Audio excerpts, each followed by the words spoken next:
Welcome to The Pathway. Thank you for joining us today. I'm here with my friend John. Yes, glad to be here. Glad you're here. Because as we jump into Zechariah chapter 4 this week, I don't know about you, it's like there's a lot of pieces I was not familiar with, strange things going on in this vision that we're trying to unpack together, and then one line that sounded incredibly familiar. And it's this one from verse 6. This is the word of the Lord, not by might, nor by power, but by my spirit, says the Lord of hosts. And I've always heard that as such a good reminder for how we have to make sure that when we're serving him, I don't think it's my strength, it's always him working through me. And so the pathway really kind of focuses in on, well, what does that mean about the Spirit for Christ followers today? What does he do? What does he offer us? And one of those big things is spiritual gifts, which in my own journey were always mysterious. And what exactly does that mean? And am I supposed to have one? And if I do, what is it? I hear about that a lot. And John is kind of our resident spiritual gift guru.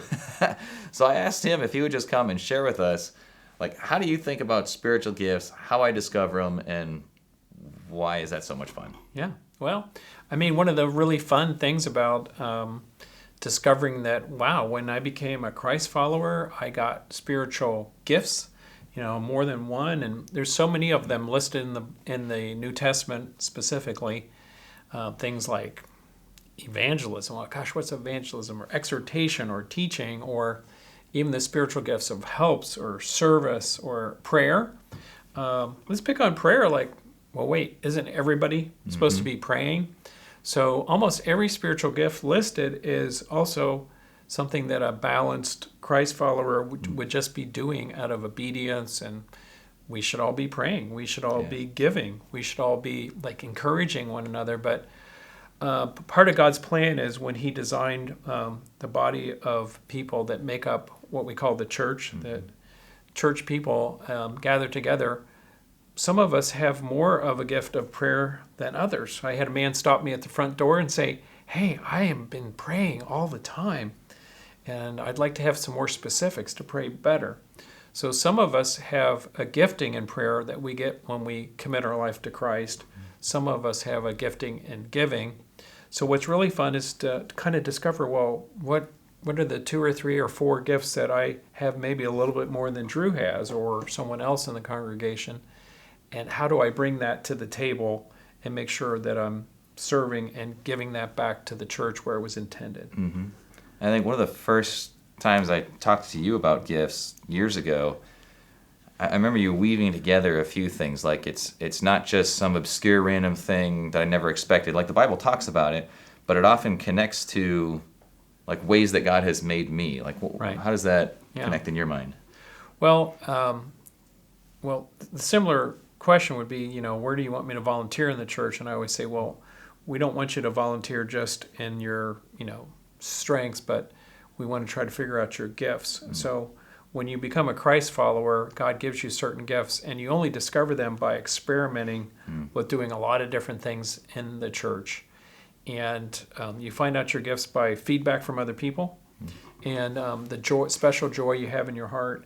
And so it's really fun for me to sit down with people and talk about what are your maybe life skills, what are your strengths, what are your interests, what are your passions, but then how does your spiritual gifts mix into that? Mm-hmm. And our goal at Horizon is for people to be serving in a place where it matches their interests, their passions, their strengths, but also their spiritual gifts. And when you do that, it's very life-sustaining and joyful to just be in that place. Yeah. So I know in the message, Chris talked about Wired to Serve as sort of a hands-on way to try to get into that. So if I took that risk, took him up on it, and came to Wired to Serve next week, what can I expect? Yeah, so when you come to Wired to Serve, you kind of come hopefully with an open mind, and we kind of help you to go through a very short, quick process of thinking about, hey, how would I figure out what my spiritual gifts are? And we actually have one way, we have a little self-inventory that we do, which is limited and based upon your experiences with serving in the church or experimenting in the church.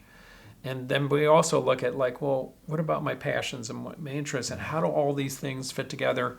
And how do I start a way to kind of walk that out and I'm trying to experiment with where I might have the most fun and joy serving in the church. Because actually, we're supposed to have joy, and we're supposed to really enjoy being in a place where God has specifically gifted us. Paul says, hey, I'm really gifted for some reason in converting Gentiles. I really wanted to be gifted in converting Jews. And but he says, I have this gift, and whatever your gift is, bring it to the table with joy, with diligence. And he really encourages people to kind of find those gifts. And that's what we try to do in Wired to Serve, believe it or not, in 45 minutes or an hour. So it's kind of fun to see people like, oh, wow, I'm gifted. Very cool. Very cool. Well, if you're interested in Wired to Serve, there's a QR code on the pathway. Obviously, you can find the information on the website to register for that. If you're in a group, you could also just start that conversation with your leader, with one of us pastors, because I'm with you. I think when I first kind of wrapped my head around that the places God is asking me to serve will actually look different. Maybe multiple people serve in that same place, but differently based on their gift. It really is a lot of fun to think about how has God designed me? What is He excited to do with me? So, John, thanks for hanging out with us today. Yeah. Thank you guys for watching, and just remember, it's not by might nor by power, but by the Spirit. So, yes, that's the Lord. And we'll see you next week.